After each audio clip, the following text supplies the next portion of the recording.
Mommy is very sick, so I came to sell my toys to buy medicine. What the CEO did next shocked everyone. Before we dive in, we'd love to know you're here. If you feel like it, say hi in the comments and let us know where you're watching from. Your support means the world to us. The morning sun cast long shadows across the pristine marble steps of Wellington Industries. There, 7-year-old Emma clutched a worn grocery bag, filled with her most precious possessions. Her tiny fingers trembled as she arranged the toys on a faded pink blanket. A one-eyed teddy bear named Mr. Buttons, her favorite princess doll with tangled hair, and 3 plastic dinosaurs that once roared with battery-powered sounds. "Please, somebody buy something," she whispered to herself. Her voice was barely audible above the bustling sounds of downtown Chicago's business district. The little girl's brown eyes, far too serious for someone her age, darted nervously between the imposing glass doors of the corporate building and the steady stream of suited professionals hurrying past. Emma had chosen this spot carefully. Mama always said rich people worked in the tall, shiny buildings, and this was the tallest, shiniest one she could find. She'd walked 12 blocks from their tiny apartment, carrying the heavy bag and blanket, driven by a desperation that no child should ever feel. "My mommy is very sick," she practiced saying, the words catching in her throat. "She needs medicine, and I have the best toys, please." Inside the towering building, Marcus Wellington stood at his corner office window on the 42nd floor. His steel-gray eyes scanned quarterly reports, but his mind wandered to the upcoming board meeting. At 53, he commanded one of the largest construction empires in the Midwest. His every decision affected thousands of employees and millions in revenue. The weight of responsibility sat on his broad shoulders like an expensive suit. Familiar, necessary, and sometimes suffocating. A movement far below caught his attention.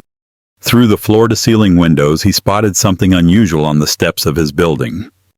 A small figure in a faded yellow dress, sitting alone among what appeared to be toys. Marcus frowned, reaching for his desk phone to call security, but something made him pause. The child, for he could see now it was definitely a child, was speaking earnestly to every passerby, holding up items with an urgency that was palpable, even from 42 floors up. Most people hurried past without stopping, but a few paused briefly before shaking their heads and continuing on their way. Marcus set down his phone and grabbed his suit jacket. "Margaret, cancel my 10 o'clock, he called to his assistant as he strode toward the elevator. "I'll be back shortly." The ride down felt endless. Marcus found himself thinking about his own daughter, safely tucked away in her private school across town, her biggest worry being which activities to choose for summer camp. The contrast wasn't lost on him as the elevator dinged softly at the ground floor. Emma looked up as polished black shoes stopped directly in front of her blanket. Her gaze traveled up expensive charcoal pants, past a crisp white shirt and silk tie, finally landing on the face of a man who looked like he belonged in the movies. Stern, but not unkind, with graying temples and eyes that seemed to see everything. "Hello there," Marcus said, his voice gentler than Emma had expected from someone so intimidating. "I'm Marcus, what's your name?" Her voice was barely a whisper. "Emma." Then, remembering her mission, she straightened her shoulders with touching determination. "Would you like to buy a toy? They're really good toys. And I only need enough money for my mama's medicine." The words hit Marcus like a physical blow. He knelt down slowly, bringing himself to Emma's eye level, his expensive suit forgotten as his knees touched the concrete. "Tell me about your mama, Emma." The floodgates opened. Words tumbled out of the little girl like water through a broken dam. How Mama had been coughing for weeks. How she couldn't clean the big offices anymore because she was too tired. How the medicine from the free clinic wasn't working, and how the doctor said they needed different medicine that cost more money than they had. The doctor said it might help make her better, Emma concluded, holding up Mr. Buttons with devastating hope. "This bear is really special. He used to talk, but his batteries died. Maybe your little girl would like him." Marcus felt something crack open in his chest, a place he'd kept carefully sealed since his divorce 3 years ago. This wasn't just about medicine or money. This was about a child willing to sacrifice everything she loved for the chance to save her mother. "Emma," he said carefully, "I'd like to help you and your mama. But first, I need you to tell me where you live. The little girl's face clouded with uncertainty. Mama had always warned her about strangers, especially strange men. But there was something in this man's eyes, a sadness that matched her own, a sincerity that her 7-year-old intuition recognized as genuine. As Emma began to share her address, neither she nor Marcus could have imagined that this moment would unravel a 20-year-old secret that would change both their lives forever. Marcus stared at the crumpled piece of paper in his hand, his heart pounding as he read the address Emma had carefully written in crayon. 1247 Maple Street, Apartment 3B. The numbers swam before his eyes as memories he'd buried for 20 years came flooding back. Maple Street, he knew that street. "Emma, sweetheart," he said, his voice oddly strained. "What's your mama's full name?" "Maria Rodriguez," Emma replied proudly. "She's the best mama in the whole world. She cleans offices at night so she can take care of me during the day, but now she's too sick to work. Maria Rodriguez." The name hit Marcus like lightning. 20 years ago, there had been another Maria on Maple Street, a young woman with laughing eyes and dreams of becoming a teacher. A woman he'd loved desperately and lost through his own foolish pride. "Emma, I'm going to help you," Marcus said, his mind racing. "But first I need to speak with your mama. Is she home now?" Emma nodded eagerly. "She's sleeping. She sleeps a lot now because the medicine makes her tired. But she'd want to meet you. She always says good people exist, even when times are hard." Marcus carefully helped Emma pack her toys, his hand shaking slightly as he folded the small blanket. As they walked toward his car, he caught his reflection in the building's glass doors. A successful businessman worth hundreds of millions. But inside he felt like the 25-year-old who'd made the biggest mistake of his life. The drive to Maple Street would take 20 minutes. 20 minutes to prepare for an encounter that might destroy him or save him. As Emma chatted excitedly in the back seat about all the things she wanted to buy for her mama, Marcus gripped the steering wheel and prayed he was wrong about what he was beginning to suspect. Maria Rodriguez lay in the narrow bed, her once vibrant face now pale and drawn. At 38, she still possessed the gentle beauty that had once captivated a young Marcus Wellington, though years of hard work and single motherhood had etched lines of determination around her dark eyes. The sound of footsteps in the hallway made her struggle to sit up. Emma's voice floated through the thin apartment walls, unusually excited and accompanied by deeper tones that made Maria's heart skip with a strange sense of familiarity. "Mama, Mama, I sold my toys!" Emma burst through the door, her face glowing with triumph. "This nice man helped me, and he wants to talk to you." Maria's world tilted on its axis as Marcus Wellington stepped into her humble living room. 20 years fell away in an instant. The same strong jaw, the same intense gray eyes that had once promised her forever.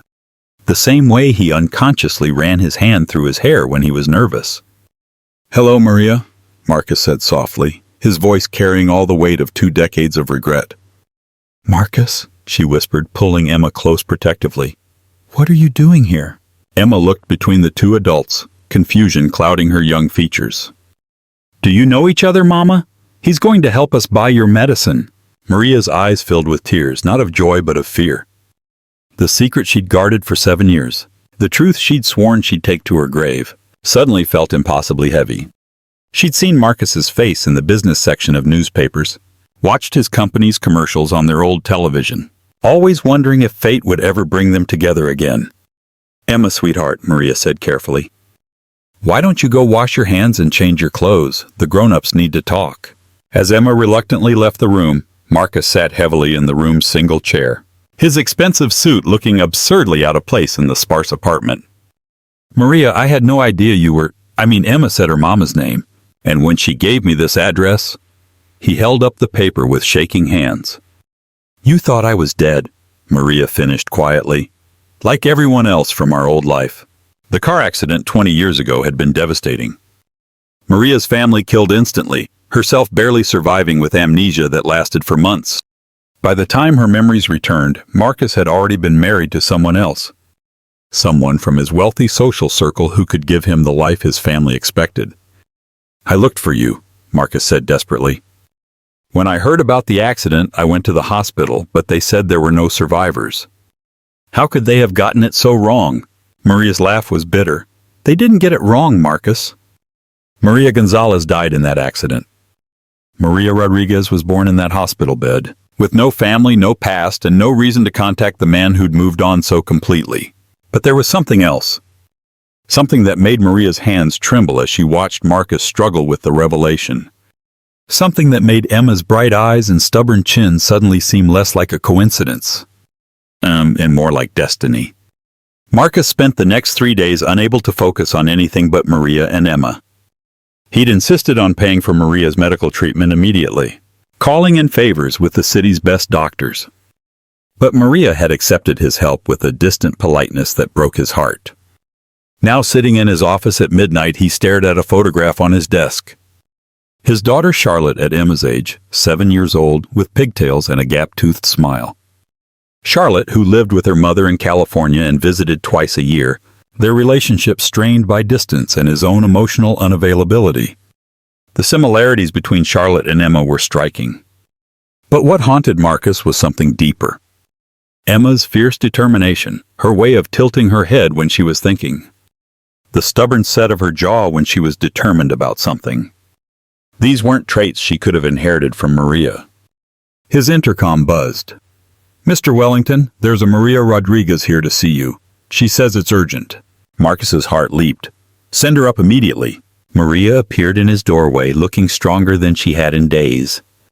The new medication already beginning to work its magic, but her eyes held a resolve that made Marcus's stomach clench with anticipation. "We need to talk," she said, closing the door behind her. "About Emma.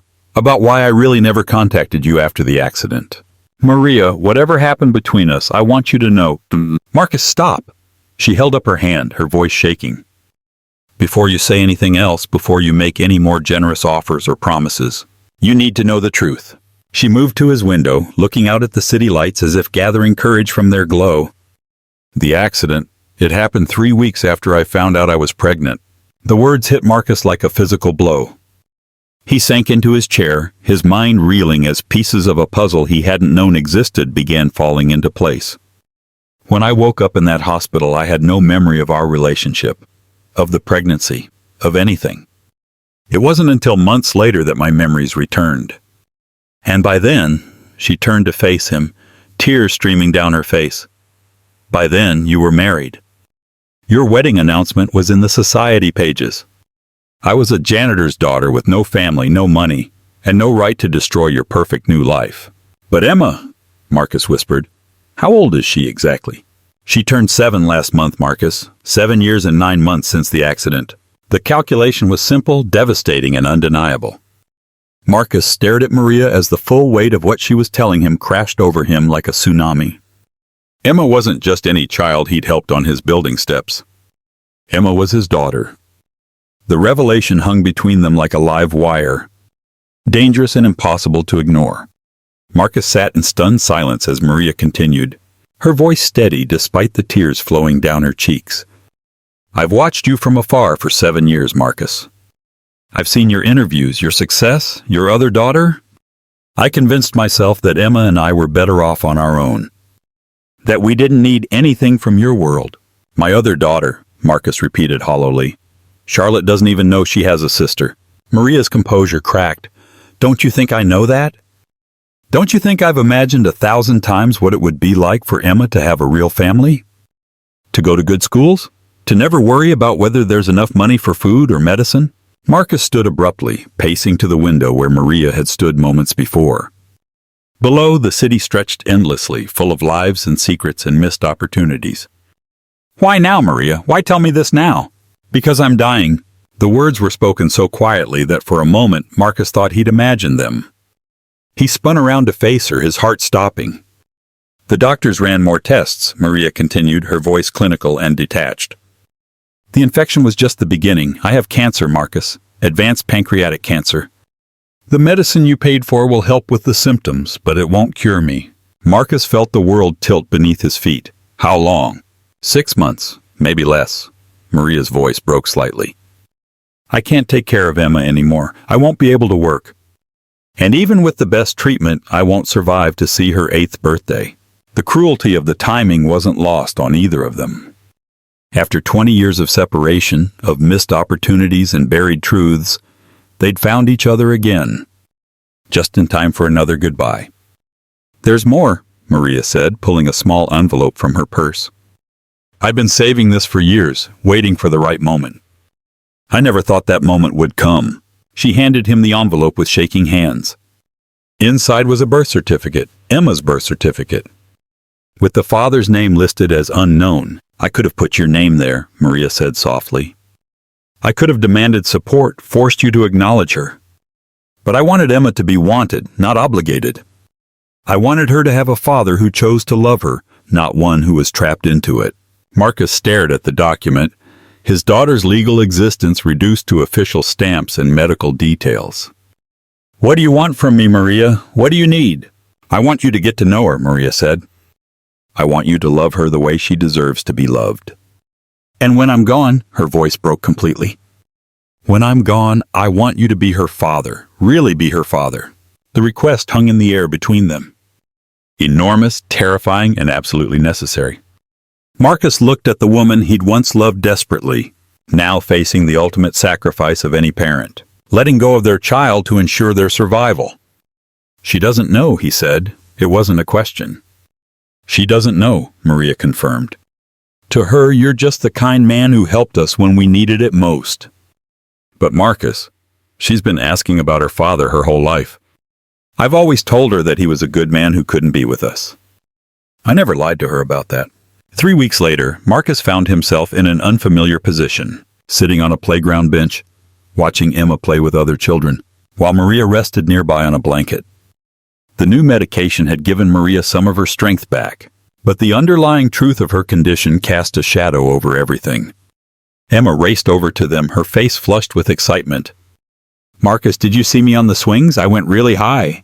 "I saw," Marcus said, his heart clenching at how easily she'd begun including him in her world. "You're very brave." "Mama says brave people do scary things when they need to," Emma said seriously. "Like when I sold my toys to help her. That was scary, but it was the right thing to do." Maria and Marcus exchanged a look over Emma's head. In the past 3 weeks, Marcus had visited them every day, taking them to doctor's appointments, bringing groceries, and slowly becoming a fixture in Emma's life. But they hadn't told her the truth yet. "Emma," Maria said gently, "come sit with us for a minute. We want to talk to you about something important." Emma plopped down between them, her small face serious. "Are you feeling worse, Mama? Because the doctor said the medicine was working." "The medicine is working," Maria assured her. "But Emma, remember how you've always asked about your daddy?" Emma's eyes widened, darting between her mother and Marcus. "Yes, well, sweetheart," Maria continued, her voice trembling. "Marcus isn't just a friend who's helping us. He's your father." The silence that followed seemed to stretch forever. Emma stared at Marcus with wide, unblinking eyes, processing information that would change her entire understanding of her world. "You're my daddy?" she whispered finally. Marcus knelt down to her level, his own eyes filling with tears. "Yes, Emma, I'm your daddy, and I know this is confusing and maybe scary, but I want you to know that finding out about you has been the most wonderful thing that's ever happened to me." Emma's lower lip trembled. "But where were you? Why didn't you come before?" The question every parent dreads. How do you explain adult complexities to a child's heart?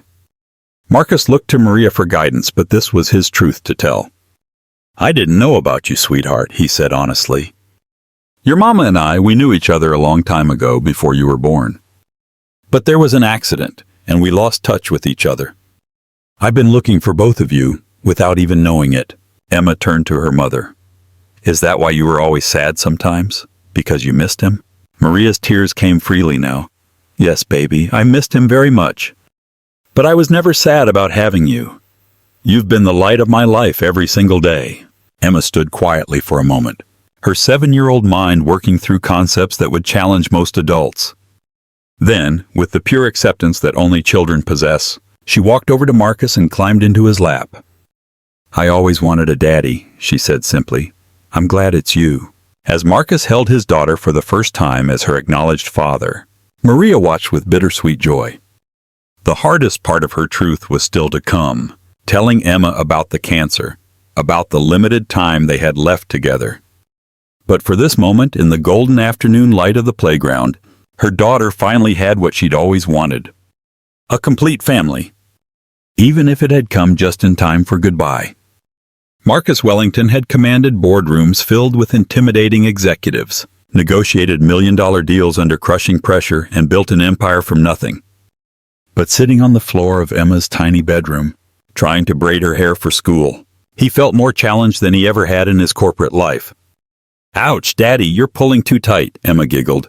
The word "daddy" still sending waves of emotion through Marcus every time she said it. "Sorry, sweetheart," Marcus said, his large hands fumbling with the small elastic band. "Your mama makes this look so easy." "Mama's been doing it forever," Emma said matter-of-factly. "But you're getting better. Yesterday you got both sides even." In the 3 weeks since the playground revelation, Marcus had thrown himself into fatherhood with the same intensity he brought to everything else. He'd rearranged his schedule, delegating more responsibilities to his vice presidents, so he could spend mornings with Emma before school and evenings helping with homework. "There," he said, stepping back to admire his handiwork. The braids were slightly lopsided, but Emma beamed at herself in the small mirror above her dresser. "Perfect," she declared, then turned serious. "Daddy, is Mama going to get better soon? She seems more tired lately." Marcus's heart clenched. Maria had been declining faster than the doctors initially predicted. The cancer was aggressive, and despite the best treatment money could buy, her body was losing the battle. They hadn't told Emma the full truth yet, that her mother was dying, not just sick. "Your mama is fighting very hard," Marcus said carefully. "The medicine is helping, but her body needs time to get stronger." Emma nodded solemnly, then brightened. "Maybe we should make her favorite pancakes for breakfast. She always smiles when we make pancakes together." As they headed to the kitchen, Marcus marveled at his daughter's resilience. Emma had adapted to having him in her life with an openness that amazed him. She'd started calling him Daddy naturally, included him in her bedtime prayers, and had even drawn a picture of their family, 3 stick figures holding hands under a rainbow. But there was still so much Marcus didn't know about being a father to a 7-year-old. He'd missed Emma's first words, her first steps, her first day of school. With Charlotte, his relationship had been complicated by the divorce, reduced to scheduled visits and awkward phone calls. This was his chance to do it right. "Daddy, you're thinking really hard again," Emma observed as she climbed onto a chair to reach the pancake mix.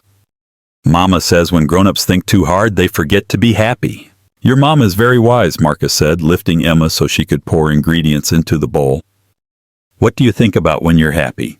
"I think about you and Mama and me being a family," Emma said simply. "And I think about how lucky I am that you found us." The innocence of her words broke Marcus's heart. Emma had no idea that their time as a complete family was measured in weeks, not years. She didn't know that soon, very soon, she would lose the person who'd been her entire world for 7 years. "Emma," Marcus said quietly, "what would you think about meeting your sister?" Emma's eyes widened with excitement. "I have a sister? A real sister? Her name is Charlotte, and she's 10 years old. She lives far away with her mama, but I thought maybe she could come visit us." The truth was, Marcus had been struggling with how to tell Charlotte about Emma. His relationship with his older daughter was already strained, and introducing a half-sister, especially under these circumstances, felt like navigating a minefield. "I would love to meet her," Emma exclaimed. "Does she like pancakes? Does she know about me?" "She will soon," Marcus promised, though the conversation he needed to have with Charlotte's mother, his ex-wife Rebecca, would be one of the most difficult of his life. As they cooked together, Maria appeared in the doorway, wearing the soft smile that had first captured Marcus's heart 20 years ago. But now that smile was shadowed by an exhaustion and pain she tried hard to hide. "Something smells wonderful," she said, accepting the chair Marcus quickly pulled out for her. "Daddy made pancakes," Emma announced proudly. "Well, we made them together. He's getting really good at cooking." Maria caught Marcus's eye over Emma's head. And in that look was gratitude, love, and a desperate hope that he would be enough for Emma when she was gone. The weight of that responsibility should have terrified him. But instead, it filled him with a fierce determination he'd never felt before. He was going to learn to be the father Emma deserved. And he was going to do it fast enough to prove to Maria that her daughter would be loved and protected, always. But first, He had to tell Charlotte that her world was about to change completely. The video call with Charlotte and Rebecca was scheduled for that evening. After Emma had gone to bed, Marcus paced his penthouse apartment, practicing how to explain a situation that defied easy explanation. How do you tell your 10-year-old daughter that she has a sister she's never met, born from a relationship that predated her parents' marriage? Rebecca's face appeared on the screen first. Her perfectly styled blonde hair and sharp business suit a stark contrast to the warm, chaotic environment of Maria and Emma's small apartment. Behind her, Charlotte bounced into view, her dark hair, so like Marcus's, pulled back in a neat ponytail. "Hi, Daddy," Charlotte said brightly, though Marcus noticed the slight distance in her voice that had developed over the past year. Since the divorce 3 years ago, their relationship had become increasingly formal, shaped by scheduled calls and holiday visits. "Hello, sweetheart, Rebecca?" Marcus nodded to his ex-wife, who was studying him with the shrewd intelligence that had once attracted him to her. "You look different, Marcus," Rebecca observed. "Less corporate. What's this urgent matter you needed to discuss?" Marcus took a deep breath. "Charlotte, what I'm about to tell you might be surprising, but I want you to know that it doesn't change how much I love you." Charlotte's expression grew weary. "Are you getting married again?" "No, sweetheart. But I've recently discovered that you have a sister, a younger sister named Emma." The silence that followed was deafening. Rebecca's face had gone completely still, while Charlotte looked confused. "I don't understand," Charlotte said slowly. "How can I have a sister?" Marcus launched into the story, the careful edited version appropriate for a 10-year-old. He explained about Maria, about the accident, about not knowing Emma existed until recently. He watched Charlotte's face carefully, seeing confusion give way to hurt, then to something that might have been excitement. "She's 7?" Charlotte asked. "And she's been living here in Chicago this whole time?" "Yes. And Charlotte, she's wonderful. She's smart and brave and funny, and she's asked about meeting you." Rebecca finally spoke, her voice carefully controlled. "Marcus, this is quite a bombshell, a secret daughter. How do we even know this child is yours?"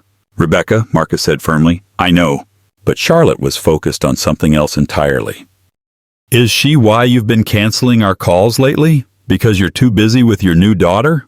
The hurt in Charlotte's voice cut Marcus to the core. He realized that in his excitement about discovering Emma, he had been neglecting Charlotte, confirming her fears that she was being replaced. "Charlotte, no. You are my daughter, and nothing will ever change that. Emma doesn't replace you. She's an addition to our family, not a replacement for anyone. But she gets to see you every day," Charlotte said, tears starting to flow. "She gets to have breakfast with you and do homework with you and all the things I wish I could do." Marcus felt his heart breaking. In trying to make up for lost time with Emma, he'd inadvertently hurt Charlotte. "Sweetheart, I want you to come visit. I want you to meet Emma, and I want us to figure out how to be a family together." "What about Emma's mother?" Rebecca asked sharply. "Where does she fit into this picture?" Marcus hesitated. He hadn't planned to share Maria's diagnosis, but the question demanded honesty. "Maria is very sick. She's dying." The words hung heavy in the digital space between them. Charlotte's anger immediately transformed into something softer, more complicated. "Emma's mommy is dying?" Charlotte whispered. "That's so sad." "It is sad," Marcus agreed, "which is why it's so important for Emma to have family around her. Real family." Rebecca's expression had shifted too. Despite their difficult divorce, she wasn't heartless. "How long does she have?" "The doctors say a few months at most." Charlotte was quiet for a long moment, processing information that would challenge most adults. Finally, she looked up at the camera with a determination that reminded Marcus powerfully of himself. "I want to meet her," Charlotte said firmly. "Emma, I want to meet my sister." "Charlotte," Rebecca started, but Charlotte cut her off. "Mom, she's going to lose her mommy. She needs family, and I've always wanted a sister." Pride swelled in Marcus's chest. Despite her hurt feelings, Charlotte's first instinct was compassion for a sister she'd never met. "We'll arrange a visit," Rebecca said quietly. "Soon." After they ended the call, Marcus sat in his empty penthouse, thinking about how dramatically his life had changed in just a few weeks. Soon he would have both his daughters together for the first time. He only hoped that Emma would still have her mother to witness it. Charlotte's arrival in Chicago was orchestrated with military precision. Rebecca had insisted on accompanying her, and Marcus had reserved a suite at the Four Seasons, uncertain how long the visit might last or how well the introduction would go. Emma had been beside herself with excitement for days, changing her outfit 3 times that morning and asking Marcus repeatedly if he thought Charlotte would like her. "What if she thinks I'm too little?" Emma worried as they waited in the hotel lobby. "What if she doesn't want to be my sister?" "Emma," Marcus said, kneeling to her level. "Charlotte is going to love you because you're lovable. Just be yourself." When the elevator doors opened and Charlotte stepped out, flanked by Rebecca and a mountain of designer luggage, Emma literally bounced on her toes. Charlotte, for her part, stopped dead and stared at the little girl, who was unmistakably her half-sister. The family resemblance was striking. Both girls had Marcus's dark hair and strong chin, though Emma's eyes were Maria's warm brown, while Charlotte had inherited Rebecca's green eyes. But there was something deeper, a shared way of tilting their heads when curious. A similar stubborn set to their shoulders. "Hi," Emma said shyly, suddenly overcome with nerves. "I'm Emma." "I'm Charlotte," the older girl replied, equally uncertain. The adults watched tensely as the two sisters sized each other up. Then Emma, with the fearless heart that had driven her to sell toys on corporate steps, stepped forward and hugged Charlotte tightly. "I'm so happy you're here," Emma said into Charlotte's shoulder. "I've never had a sister before." Charlotte stood frozen for a moment, then slowly hugged Emma back. "Me either." Rebecca introduced herself to Maria with cool politeness, but Marcus noticed how her expression softened when she saw how frail Maria had become. Whatever Rebecca's feelings about the situation, she wasn't cruel enough to add to a dying woman's suffering. "Emma's been so excited to meet Charlotte," Maria said warmly. "She's been planning activities for weeks. Can I show you my room?" Emma asked Charlotte eagerly. "It's small, but I have really good books, and Daddy got me new art supplies." As the girls disappeared into Emma's bedroom, their voices already becoming animated, the adults settled in the small living room. "She's lovely," Rebecca said quietly to Maria. "Emma, she's absolutely lovely." "Thank you," Maria replied. "Charlotte seems wonderful too. Emma's been nervous about being too young, but I think they're going to be great friends." "Maria," Rebecca said, her voice gentler than Marcus had heard it in years. "Marcus told us about your diagnosis. I'm so sorry." Maria nodded, tears threatening. "It's been hard to accept." But seeing Emma with Marcus, knowing she'll have him, and now Charlotte, it makes it easier. From the bedroom came the sound of laughter, genuine, delighted laughter from both girls. Emma was showing Charlotte her art projects while Charlotte was teaching Emma about her favorite books. "Daddy," Emma called out, "Charlotte reads at a really high level. Can she read me a story?" "Of course," Marcus called back, exchanging amused looks with the other adults. "She's going to be okay," Rebecca said quietly to Marcus. "Emma, when the time comes, she's going to be okay because she'll have us, all of us." The generosity of the statement surprised Marcus. Rebecca had every right to resent this complication to their carefully structured post-divorce life, but instead she was offering support. "Thank you," he said simply. "Emma," Charlotte's voice carried from the bedroom. "You have to meet my friend Sophia when we go back to California. She's going to love you." Maria and Marcus exchanged a look.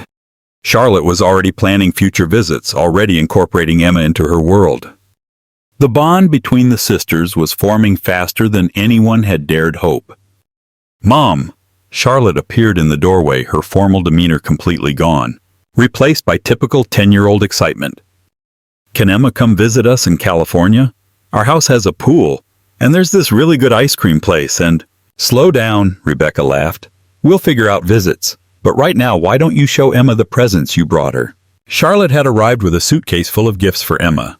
Books, art supplies, clothes, and a beautiful diary with a lock and key.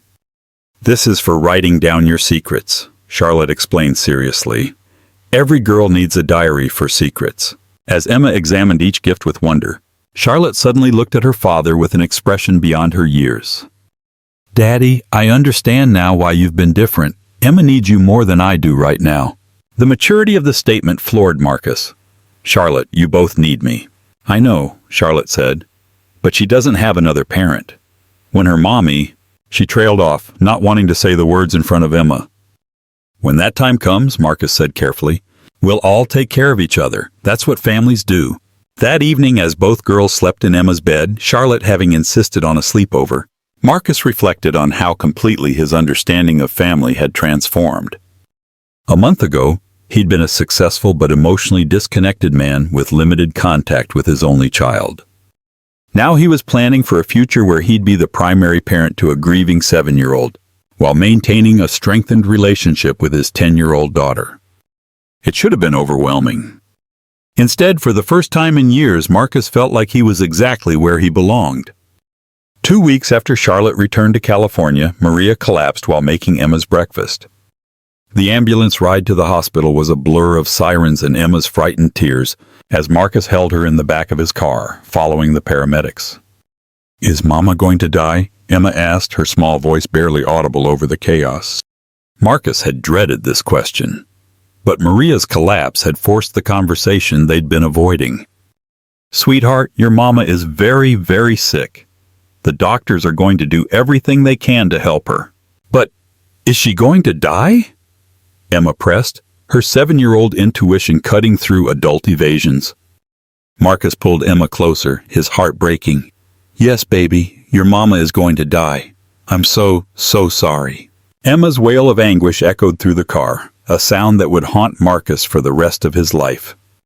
She sobbed against his chest as he whispered promises that he would never leave her, that she would always be loved, that her mama would always be with her in her heart. At the hospital, Dr. Sarah Chen, Maria's oncologist, pulled Marcus aside while Emma sat with her unconscious mother. "The cancer has spread faster than we anticipated," Dr. Chen said gently. "We're looking at days, not weeks." Marcus felt the world tilt beneath his feet. Days, but she was doing better. The treatment was working. "Sometimes there's a rallying period before the final decline. I'm sorry, Mr. Wellington. We can make her comfortable, but there's nothing more we can do medically." Marcus stared through the glass at Emma, who was holding Maria's hand and talking to her in whispers, telling her about Charlotte's visit and the diary and all the plans they'd made. "There's something else," Dr. Chen continued. "Mrs. Rodriguez has been asking to speak with you privately. She's conscious but weak. I think she needs to tell you something important." Marcus entered the room quietly. Emma looked up with red-rimmed eyes. "Daddy, Mama won't wake up all the way. She only opens her eyes a little bit. Why don't you go get some juice from the vending machine with Nurse Patricia?" Marcus suggested gently. "I need to talk to Mama for a few minutes." Once Emma was gone, Maria's eyes fluttered open more fully. Her voice was barely a whisper.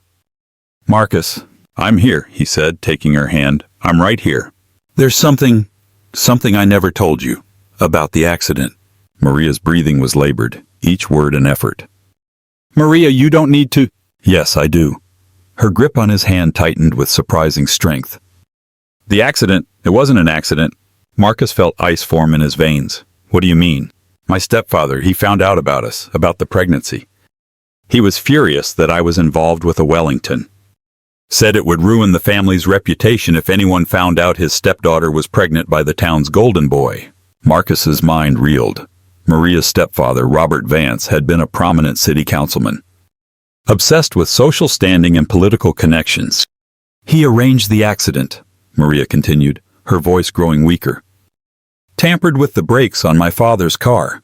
He wanted to scare me, make me lose the baby. He never meant for everyone to die, just to end the pregnancy." "My God," Marcus breathed. "Maria, why didn't you tell me this before?" "Because he's still alive, Marcus. He's still powerful. And if anything happened to me, if the truth came out—" She struggled to sit up slightly. "Promise me you'll protect Emma from him. Promise me you won't let him near her." The revelation hit Marcus like a physical blow. Robert Vance, who was now serving his 4th term as mayor, had murdered Maria's family and stolen 20 years from all of them. The man had attended Marcus's wedding, had shaken his hand at charity events, had smiled and made pleasant conversation while harboring a monstrous secret. "I promise," Marcus said fiercely. "I swear to you, Maria, I will protect her." "There's evidence," Maria whispered. "In my jewelry box, there's a safety deposit box key, bank documents, recordings. I've been gathering proof for years, waiting for the right time." "Evidence of what?" "Everything. The accident, the cover-up, the bribes he paid to keep people quiet." I was going to expose him when Emma turned 18, when she was old enough to handle the truth. Maria's eyes were closing again, exhaustion overtaking her. But now it's up to you. When the time is right, when Emma is safe, make him pay for what he took from us. As Maria slipped back into unconsciousness, Marcus sat in stunned silence. The man responsible for destroying their lives was walking free, living in luxury, wielding power over the very city where Emma now lived. For the first time since discovering Emma on his building steps, Marcus felt something other than love and determination. He felt rage. Maria lingered for 5 more days, drifting in and out of consciousness while Emma rarely left her bedside. Marcus had moved them to a private room and arranged for round-the-clock nursing care, but there was little left to do except wait and say goodbye. Charlotte and Rebecca had flown back immediately upon hearing the news. Despite their complex history, Rebecca understood that Emma was about to lose her mother, and no child should face that alone. "Emma," Charlotte said softly, sitting beside her sister's chair, "would you like me to braid your hair the way Mama taught you?" Emma nodded wordlessly. Her tears had stopped flowing 2 days ago, replaced by a solemn acceptance that broke the adults' hearts. She seemed to understand that these were her final moments with the person who had been her entire world. "Mama," Emma whispered, holding Maria's hand, "I want you to know that I'll take really good care of Daddy. And I'll write in the diary Charlotte gave me every day so I can tell you about everything that happens." Maria's eyes fluttered open slightly, focusing on Emma's face with tremendous effort. "My beautiful girl," she managed to whisper, You are the best thing I ever did. I love you, Mama. I love you so much." "I love you too, baby. Always and always." Maria's gaze shifted to Marcus, who was standing at the foot of the bed with tears streaming down his face. "Take care of our daughter," she whispered. "Give her everything." "I will," Marcus promised. "I swear I will. Tell her about us, when she's older. Tell her we were happy once." "I will." Maria's breathing became more labored as the day wore on. Dr. Chen had explained that the end would likely come quickly once her body began shutting down. Charlotte held Emma while Rebecca sat quietly in the corner, and Marcus maintained his vigil beside Maria's bed. As the sun began to set, casting golden light through the hospital room windows, Maria opened her eyes one last time. "Emma," she called softly. Emma was immediately beside her, taking her mother's hand. "I'm here, Mama. Remember what I always told you about the stars?" Emma nodded through her tears. "That each star is someone who loves us, watching over us from heaven. I'm going to be the brightest star you've ever seen. Every night, look up and find me. I'll be there. Promise." "Promise." Maria's breathing slowed, became peaceful. Her eyes remained fixed on Emma's face, full of love and desperate memorization, as if trying to carry her daughter's image with her into whatever came next. "I see your daddy's eyes," Maria whispered with her final breath. "So beautiful, both of you, so beautiful." The silence that followed was profound. Emma sat holding her mother's still hand, staring at her peaceful face as if waiting for her to wake up. "She's gone," Emma said finally, her voice small and lost. "My mama's gone." Marcus gathered Emma into his arms. And this time when she cried, it was with the raw, devastating grief of a child who suddenly understood what forever meant. Charlotte cried too, for the sister she was only beginning to know, and for the mother Emma would have to live without. As the hospital staff quietly took care of necessary arrangements, Marcus held both his daughters and made a silent vow to Maria. He would give Emma everything: love, security, family. And when the time was right, justice for the man who had stolen their chance at happiness 20 years ago. But tonight, he would simply hold his daughters and help them navigate their first night in a world without Maria Rodriguez. The brightest star in Emma's sky had gone dark. But she wouldn't have to face the darkness alone. 6 months later, the morning sun streamed through the windows of Marcus's penthouse apartment, now transformed to accommodate his expanded family. Emma's artwork covered one entire wall of the living room, while Charlotte's academic awards and Emma's school projects shared space on the refrigerator. The sterile, corporate atmosphere that had once defined Marcus's home had been replaced by the beautiful chaos of family life. Emma sat at the kitchen island, carefully writing in the diary Charlotte had given her, her tongue peeking out in concentration as she formed each letter. At 8 years old now, she had grown taller and stronger, but the shadows of grief still lingered in her dark eyes. "Dear Mama," she wrote in her careful script, "today is the day Daddy says we're going to make the bad man pay for what he did to you. I'm scared, but Daddy says being brave means doing what's right even when you're scared. Charlotte is here to help us be brave too." Marcus watched his daughter write, his heart both breaking and swelling with pride. The past 6 months had been the most challenging of his life, helping Emma navigate her grief while simultaneously investigating Maria's claims about Mayor Robert Vance. The evidence Maria had hidden away had proven to be a treasure trove.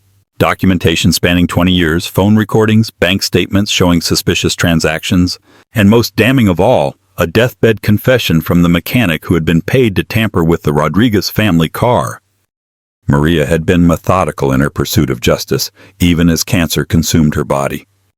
"Daddy?" Emma said, looking up from her diary. "Are you sure we have enough proof to make the judge believe us?" Marcus knelt beside his daughter, struck once again by her incredible maturity. She understood far more about their situation than most 8-year-olds could comprehend. But life had forced Emma to grow up faster than any child should. "We have more than enough proof, sweetheart. Your mama was very smart and very careful.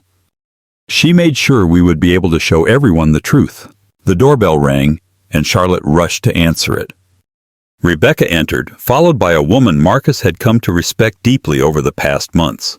District Attorney Sandra Mitchell, a no-nonsense prosecutor who had taken Maria's case personally when Marcus first brought her the evidence. "Are you ready for this?" Sandra asked Marcus quietly, while the girls played nearby. "Vance's lawyers are going to fight dirty. They'll try to discredit Maria's evidence, claim it was fabricated by a bitter woman seeking revenge." "Let them try," Marcus said firmly. "We have the mechanic's signed confession, bank records showing payments from Vance's personal accounts, and security footage from the garage where the tampering took place. Maria spent 20 years building an airtight case. What about Emma? Are you sure you want her to testify?" Marcus looked at his daughter, who was showing Charlotte something in her diary. "She wants to.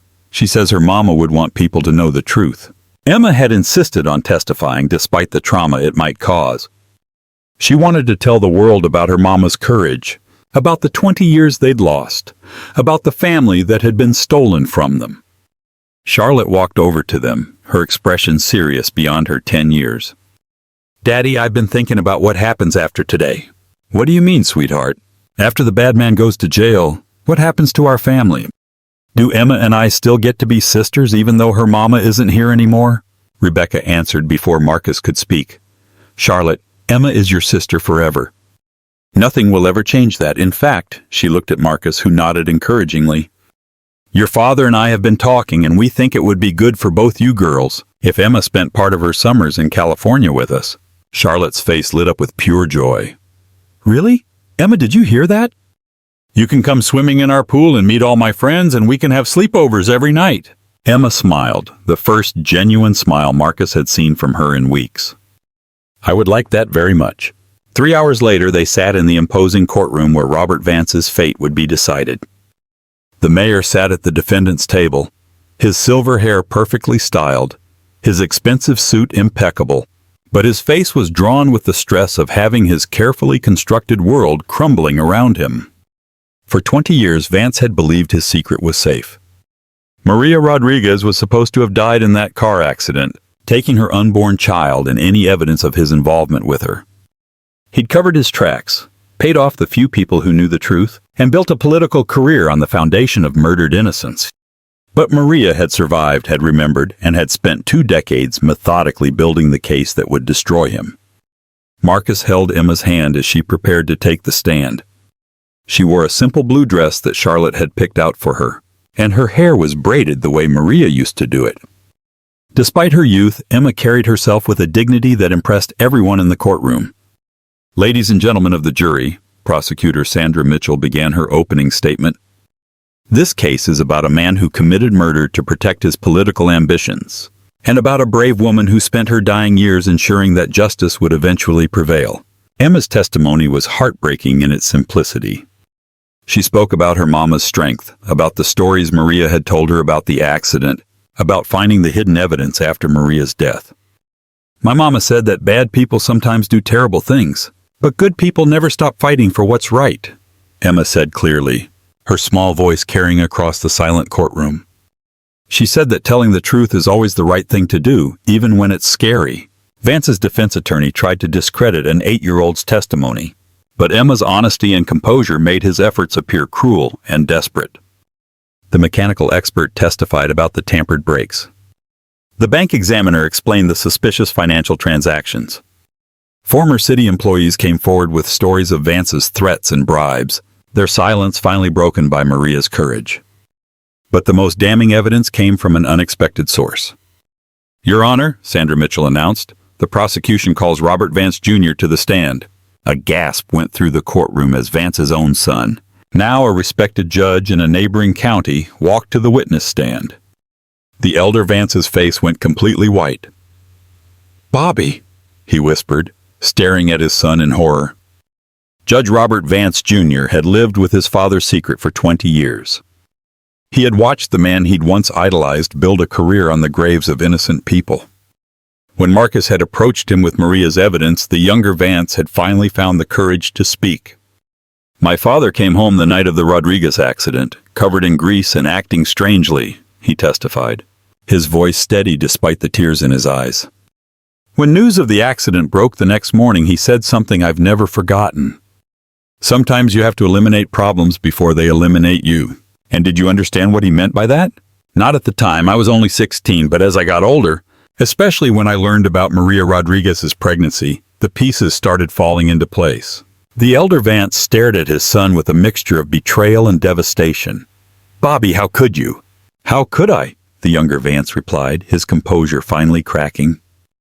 "Dad, you killed an entire family. You robbed Marcus Wellington of 20 years with his daughter. You left a pregnant woman to believe she was alone in the world. How could I stay silent?" The jury deliberated for less than 2 hours. When they returned, the foreman stood with a gravity that filled the courtroom. "On the charge of first-degree murder in the deaths of Carlos Rodriguez, Isabella Rodriguez, and Michael Rodriguez, we find the defendant guilty. On the charge of attempted murder in the case of Maria Rodriguez, we find the defendant guilty. On the charges of conspiracy, bribery, and obstruction of justice, we find the defendant guilty on all counts." Emma squeezed Marcus's hand as Vance was led away in handcuffs. His political career and freedom ended by the courage of a woman he'd tried to kill 20 years ago. "Is it over, Daddy?" Emma asked quietly. "It's over, sweetheart. Your mama got her justice." 3 years later, Emma's 11th birthday party was held in the backyard of Marcus's new house, a warm, welcoming home in a family-friendly neighborhood, far different from the sterile penthouse where he'd once lived alone. Charlotte, now 13 and visiting for the summer, had spent weeks planning every detail. "Emma, come make a wish," Charlotte called, standing beside an elaborate birthday cake decorated with stars, a tradition they'd started in honor of Maria's promise to watch over Emma from the heavens. Emma, now tall for her age, with her hair grown long like her mama's had been, closed her eyes and made her wish. When she opened them, she was surrounded by friends from school, neighbors who'd become like family, and the two people who meant everything to her, her father and her sister. Marcus watched his daughters laughing together and felt a profound contentment that had eluded him for most of his adult life. Emma had not just survived her mother's death, she had thrived. She was an honor student, a talented artist, and most importantly, a happy child who remembered her mother with love rather than just grief. "What did you wish for?" Charlotte asked as Emma blew out her candles. "I can't tell you or it won't come true," Emma said with a grin. "But I will say that I think Mama would be happy with how everything turned out." That evening, after the guests had gone home and Charlotte had fallen asleep, Marcus found Emma sitting on the porch swing, writing in a new diary. She'd filled 7 books since that first one Charlotte had given her. "Writing to Mama?" he asked, settling beside her. "Yes, I tell her about everything. School, friends, you and Charlotte, how we're doing." Emma looked up at the star-filled sky. "I still talk to her sometimes. Is that silly?" "Not at all. I think she's listening." "Daddy, can I ask you something?" "Anything. Were you and Mama really happy once, before everything bad happened?" Marcus smiled, thinking of the young woman with dancing eyes who'd stolen his heart 2 decades ago. "We were very happy, Emma. Your Mama was the most wonderful person I'd ever met. She was kind and smart and funny, and she had the most beautiful laugh. I remember her laugh, Emma said softly. Sometimes I dream about it. She loved you more than anything in the world, sweetheart. Everything she did, especially gathering that evidence against Vance, she did to protect you and make sure you'd be safe. Emma nodded, then surprised Marcus with her next question. Do you think you'll ever get married again? Marcus had been dating Dr. Sarah Chen, Maria's former oncologist, for the past year. Sarah understood grief and healing in a way that had helped both Marcus and Emma process their loss. The relationship was progressing slowly, carefully, with Emma's emotional needs always the primary consideration. Would that bother you if I did? Marcus asked carefully. I don't think so, Emma said thoughtfully. Dr. Sarah is really nice, and she knew Mama. She says Mama would want us to be happy. She's right about that. Plus, Emma added with a grin, Charlotte says every family needs a mom figure, and Dr. Sarah teaches me about science stuff that Mama didn't know. Marcus laughed at his daughter's practical approach to his romantic life. Is that your official approval? That's my official approval, Emma confirmed. 6 months later, Marcus and Sarah were married in a small ceremony in the backyard of their home. Emma served as Sarah's maid of honor, while Charlotte was Marcus's best woman. During the ceremony, Emma read a poem she'd written about families being like constellations, different stars coming together to make something beautiful in the darkness. There wasn't a dry eye in the gathering. Mama, Emma whispered, looking up at the afternoon sky. I hope you like our new family. Sarah says she's not trying to replace you, just add to the love we already have. After the ceremony, as guests celebrated and the girls danced with their friends, Marcus found a quiet moment with his new wife. Any regrets? Sarah asked, adjusting his tie with an easy intimacy. Only one, Marcus said, pulling her close. I regret that Maria couldn't be here to see this. She would have loved you. She is here, Sarah said simply, in Emma's smile and Charlotte's protective instincts, in the man you've become. Maria's love is woven into every part of this family. Years passed, filled with the beautiful, ordinary moments that make a life. On the 10th anniversary of Maria's passing, the family gathered at a new place of remembrance. Not a somber gravesite, but the newly dedicated Maria Rodriguez Community Center, a vibrant building filled with light, laughter, and hope. It offered daycare for single mothers, legal aid for the vulnerable, and art classes for children. It was a living memorial to Maria's spirit. Emma, now a confident young woman about to graduate from college, stood at a podium. 10 years ago, she began, her voice clear and strong, my mother taught me that love is a light that never goes out.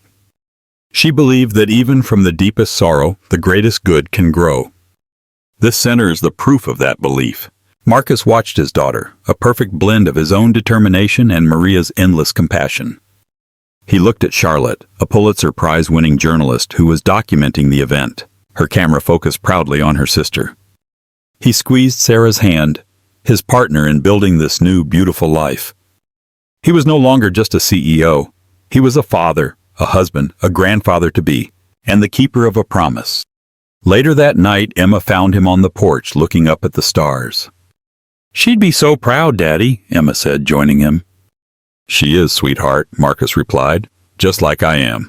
He handed her a small velvet box. Inside was a simple, elegant locket. On one side was a tiny picture of Maria, on the other a picture of Marcus. And engraved on the back were the words, always and always.